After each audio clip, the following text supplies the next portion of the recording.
There are some places in this world that simply take your breath away, darling. They stop you in your tracks and make you feel utterly small in the grand, sweeping story of time. Sigiriya is one of those places. When you first catch a glimpse of it, rising like a titan from the flat, emerald-green plains of central Sri Lanka, it feels almost unreal. It's a colossal block of magma, a geological giant that juts nearly 200 meters into the sky. It seems to have been dropped there by some celestial hand, a magnificent, brooding presence that dominates the entire landscape. You can't help but stare, your mind racing with questions. Who on earth decided to build a palace on top of that, and how did they even begin? The feeling is a wonderful mixture of awe and profound curiosity.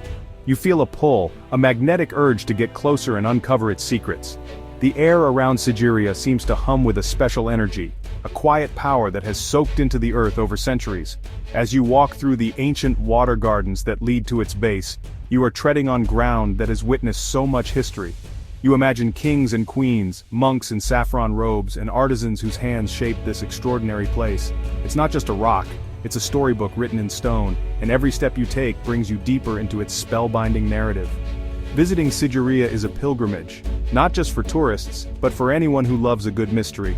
It's a journey back in time, a tangible connection to a past that feels both impossibly distant and startlingly alive. The sheer scale of it is humbling. You look up at the sheer cliff faces, weathered by more than 1,000 monsoons, and you can just about make out the faint outlines of structures clinging to the summit. It makes you wonder about the people who lived their lives in the shadow of this great rock. What did they think as they looked up at the fortress in the sky? Did it fill them with pride or perhaps with a sense of fear? The experience stays with you long after you've left. It's the kind of memory that settles deep within your soul. The image of that colossal lion, its paws still guarding the final ascent, becomes etched in your mind. You remember the dizzying climb, the gentle breeze at the top, and the panoramic view that stretches out to the horizon in every direction. Sigiriya is more than just a historical site. It's an emotion. It's the feeling of wonder, the thrill of discovery, and the deep abiding respect for the ingenuity and ambition of those who came before us. It truly is one of the world's great wonders. So, where is this astonishing place? You'll find Sigiriya nestled right in the heart of Sri Lanka, in the Matale district. It's part of what is known as the Cultural Triangle, a treasure trove of ancient cities and sacred sites. Getting there is an adventure in itself, a journey through lush countryside, past vibrant villages and paddy fields that shimmer like liquid jade under the sun. The rock itself is the hardened magma plug of an extinct and long-eroded volcano. This geological marvel was destined for greatness, a natural fortress just waiting for a king with a grand enough vision, or perhaps a desperate enough need to claim it as his own. The story of Sigiriya stretches back thousands of years. Archaeological evidence suggests that the rock shelters at its base were inhabited during the Mesolithic period, long before any kings or palaces. Later, around the 3rd century BC, it became a mountain monastery. Buddhist monks sought out this serene and imposing location for meditation. They lived in caves and rock shelters, their quiet lives of contemplation a stark contrast to the drama that was to unfold. It's this layering of history that makes Sigiriya so fascinating. It wasn't just a palace, it was a sacred place, a fortress, and a home to different people at different times, each leaving their mark on its story. Its fame, however, comes from its time as a royal citadel in the 5th century AD. This is when the rock was transformed into the magnificent complex we see today. It became known as Sigiriya, which translates to Lion Rock, and for a very good reason, as we shall see. The fortress was designed to be both a palace and a stronghold, a statement of power and a seemingly impenetrable defense. This period, though brief, was Sigiriya's golden age. It's this chapter of its history that has given it its reputation as one of the most remarkable examples of ancient urban planning and engineering in the world, earning it the status of a UNESCO World Heritage Site. But why is it so mysterious? Well, darling, the mystery lies in the sheer ambition of it all. How did a 5th century civilization with the tools they had manage to construct such a sophisticated complex on top of a sheer-sided rock? They built intricate water gardens with fountains that still work today, painted exquisite frescoes on a sheltered cliff face, and constructed a monumental gate in the form of a lion. The official history tells one story, but the scale of the achievement has led to countless theories and legends. Did they have help? Was there some lost technology involved? These questions hang in the air, adding to the rock's powerful and enigmatic allure. Long before it was a king's sky-high fortress, Sigiriya was a place of quiet contemplation. Its story begins not with royalty, but with ascetics. From about the 3rd century BC, the natural caves and overhangs around the base of the Great Rock became home to Buddhist monks. These early settlers were drawn to the rock's solitude and its commanding presence. It was the perfect place to withdraw from the world and focus on spiritual matters. Inscriptions found in these drip-ledged caves tell us that they were donated by devout followers for the use of the Sangha, the community of monks. It was a sanctuary, a peaceful mountain hermitage far removed from the hustle and bustle of city life. Imagine what it must have been like for those early monks. They would have lived simple lives, meditating in the cool shade of the rock, surrounded by the sounds of the jungle. Their world was one of spiritual discipline and harmony with nature. The Great Rock was not a symbol of power or fear, but a source of inspiration and a reminder of nature's grandeur. They modified the caves, adding platforms and drip ledges to keep the rain out, creating humble abodes for their monastic life. This period of tranquility lasted for several centuries, with Sigiriya serving as an important monastery in the region, a beacon of Buddhist learning and practice. This all changed dramatically in the 5th century AD. The peace of the monastery was shattered by the arrival of a king with a troubled past and a grand vision. The monks were asked to leave, relocated to a nearby site, and the rock was repurposed for a far more worldly pursuit, the creation of a new capital city and a formidable fortress. The transition from a serene monastery to a bustling royal court must have been an incredible sight. Suddenly, the quiet jungle air was filled with the sounds of thousands of workers, the chipping of stone, and the commands of architects and engineers embarking on one of the most ambitious construction projects of the ancient world. The site was completely transformed. The lower slopes were landscaped into a series of magnificent gardens, a symmetrical and beautifully planned city. The rock itself became the citadel, the heart of the kingdom. This shift marks the most famous and most dramatic chapter in Sigiriya's long history. The quiet spiritual sanctuary was reborn as a symbol of secular power, a palace in the sky designed to intimidate enemies and showcase the immense wealth and authority of its new ruler. The monks were gone, and in their place came soldiers, courtiers, artists, and a king looking to secure his throne against the world. The story of Sigiriya as a royal fortress is inextricably linked to one man, King Kashyapa. His tale is a dramatic one, full of ambition, betrayal, and paranoia. Honestly, a story worthy of a Shakespearean tragedy. Kashyapa was the son of King Datusena, who ruled the Anuradhapura kingdom in the 5th century. However, Kashyapa was not the rightful heir to the throne. His mother was one of the king's concubines, and the true heir was his half-brother, Moggallana, born to the queen consort. Fearing he would be overlooked and spurred on by the commander of the army, Kashyapa took matters into his own hands in a desperate bid for power. In a shocking act of patricide, Kashyapa seized the throne by walling up his own father, King Datusena, alive in a chamber and leaving him to die. It was a brutal and unforgivable crime that sent shockwaves through the kingdom. His brother Moggallana, the rightful heir, fled to South India in fear for his life, vowing to one day return and avenge their father's death and reclaim his throne. Now King Kashyapa was plagued by guilt and fear.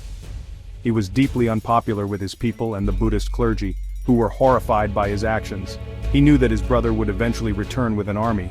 It was this potent combination of guilt and paranoia that drove Kashyapa to abandon the traditional capital of Anuradhapura and build his new impregnable fortress at Sigiriya.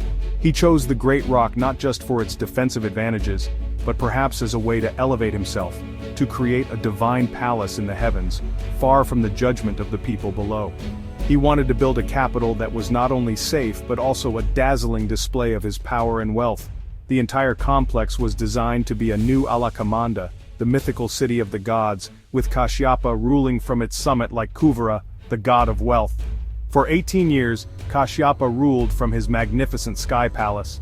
He oversaw the creation of the stunning water gardens, the famous frescoes, and the colossal Lion Gate. His court must have been a place of incredible luxury and artistry, a jewel of a city built on a foundation of fear. But his reign was always shadowed by the promise of his brother's return. The magnificent fortress, for all its beauty and strength, was ultimately a gilded cage. In the end, Moggallana did return with an army. The final battle took place on the plains below Sigiriya, and in a fateful turn of events, Kashyapa was defeated and took his own life on the battlefield, bringing his dramatic reign to a sudden and violent end. Walking through the grounds of Sigiriya is like stepping into a masterclass of ancient landscape architecture. The complex is divided into three distinct but linked parts: the symmetrical water gardens, the terraced boulder gardens, and finally, the palace on the summit. The water gardens are simply breathtaking, a testament to the sophisticated understanding of hydraulics that these 5th century engineers possessed. They feature a network of pools, fountains, and channels that are laid out with geometric precision. Incredibly, after heavy rains, some of these ancient fountains, powered purely by gravity and pressure, can still be seen spouting water today. It's a magical sight, honestly, a ghost of the garden's former glory. As you begin your ascent, you pass through the boulder gardens. Here, the landscape architects worked with the natural, enormous boulders that litter the area. They incorporated them into the design, creating terraces and pathways that wind their way up the slope. Many of these boulders have pavilions or platforms built upon them, and some of the earliest monastic shelters are found here. It's a more organic and less formal design than the water gardens, a beautiful transition from the man-made to the natural. Each step is a new discovery, a new view as you climb higher and higher towards the main event, the Lion Gate. About halfway up the rock, you come to a small plateau. It is here that the final and most spectacular part of the climb begins. You are greeted by the remains of the Lion Gate, or Sigiriya. Today, only the 2 colossal paws remain, but they are more than enough to give you a sense of the sheer scale and grandeur of the original structure. In its heyday, visitors would have walked through a gateway formed by the open mouth of a gigantic crouching lion, its head and shoulders constructed from brick and plaster. Imagine the impression that would have made. It was a powerful symbol of the king's authority, and a formidable final piece of psychological warfare for any approaching enemy. Before you reach the Lion Gate, however, you encounter 2 more of Sigiriya's wonders. The first is the mirror wall. This was a highly polished plaster wall, so smooth that the king could supposedly see his reflection in it as he walked by. For centuries, visitors have been so moved by the beauty of the place that they have written poems and graffiti on its surface, dating from as early as the 8th century. These ancient verses, known as the Sigiriya graffiti, are a priceless record of the history of the Sinhalese language. And just beyond the wall, sheltered in a pocket on the cliff face, are the world-famous Sigiriya frescoes. These are the Cloud Girls, beautiful ethereal paintings of celestial maidens, whose serene beauty has captivated visitors for over 1,500 years. They are truly a sight to behold. While history gives us the story of King Kashyapa, local folklore and legend offer a far more fantastical explanation for Sigiriya's existence.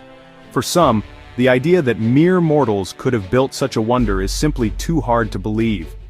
One of the most enduring local legends connects Sigiriya to the Ramayana, the great Hindu epic. This tale suggests that the fortress was not built by Kashyapa at all, but was in fact the mythical city of Alakamanda, built thousands of years earlier by the divine king Kuvera. It was later taken by his demon half-brother, the legendary 10-headed Ravana, the very same king who features as the villain in the Ramayana. According to these stories, Sigiriya was part of Ravana's magnificent kingdom. The intricate caves were part of his palace, and the beautiful frescoes are said to depict his queens and concubines. Some even point to nearby geographical features as proof, claiming they are the locations of Ravana's airport for his mythical flying machine, the Pushpaka Vimana. These tales weave a rich tapestry of myth around the rock, transforming it from a historical site into a place of divine and demonic drama. It's easy to see why these stories take hold. They offer a sense of magic and cosmic importance that a purely historical account sometimes lacks. They connect the rock to the ancient sacred stories of the land. Other legends whisper of giants or otherworldly beings. The sheer size of the boulders in the gardens and the colossal scale of the Lion Gate lead some to believe that only giants could have possessed the strength to move such stones and build on such a grand scale. These are the kinds of stories you hear from local guides, passed down through generations. They speak of a time when the world was different, when gods, giants, and humans walked the earth together. These myths are not meant to be taken as historical fact, of course, but they are a vital part of Sigiriya's identity. They reflect the profound sense of wonder and disbelief that the site inspires in everyone who sees it. These myths also tap into a deeper human need to explain the unexplainable. When faced with something as awe-inspiring and technically advanced as Sigiriya, it can be comforting to attribute its creation to a higher power or a lost race of superior beings. It elevates the site beyond human achievement into the realm of the divine or the supernatural. It's a way of paying respect to the sheer genius of the place. Whether you believe in the historical account of King Kashyapa or the mythical tales of Ravana, one thing is certain: Sigiriya is a place that fires the imagination and invites you to believe in a little bit of magic. The debate over how Sigiriya was built continues to fascinate scholars and enthusiasts to this day. While mainstream archaeology provides a solid explanation centered on King Kashyapa and his army of laborers and artisans, some people remain unconvinced. They look at the sophisticated water gardens, the monumental scale of the Lion Gate, and the sheer logistical challenge of hauling materials to the summit, and they ask, could a 5th century society really have accomplished all this alone? This question opens the door to more alternative theories, suggesting the involvement of a lost, advanced ancient civilization or perhaps even extraterrestrial assistance. It's a tantalizing thought, isn't it? This line of thinking is not unique to Sigiriya. All over the world there are ancient sites that seem to defy conventional explanation. Think of the mysterious underwater ruins off the coast of Yonaguni in Japan. Are they a natural geological formation, as most scientists believe, or are they, as some claim, the remnants of a submerged city from a lost Pacific civilization, a Japanese Atlantis? Similarly, the massive stone blocks of Pumapunku in Bolivia, cut with laser-like precision, and the sheer scale of the pyramids in Egypt continue to fuel speculation about ancient technologies that have been lost to time. These sites form a global network of mystery, each one challenging our understanding of the ancient past. Sigiriya fits perfectly into this collection of global enigmas. Proponents of the ancient advanced civilization theory point to the perfection of the water gardens as evidence. The system works on principles of gravity and pressure, requiring a deep understanding of hydraulics and precise engineering that seems startlingly modern. They question how builders using simple tools could have achieved such accuracy. These theories, while often dismissed by mainstream academics, capture the public imagination because they speak to our sense of wonder. They suggest that our ancestors were perhaps far more capable and knowledgeable than we give them credit for. Ultimately, whether you subscribe to the historical account or the more speculative theories, Sigiriya's power to inspire awe is undeniable. It stands as a silent testament to a glorious, if brief, moment in Sri Lanka's history. It is a puzzle carved into a mountain, a masterpiece of art, architecture, and engineering. The questions it raises are perhaps more important than any definitive answer. They force us to look at the past with humility and to appreciate the boundless limits of human ambition and ingenuity. Today, as the sun sets and casts a golden glow upon its ancient stones, the Lion Rock continues to keep its secrets, forever captivating the hearts and minds of all who stand in its mighty shadow.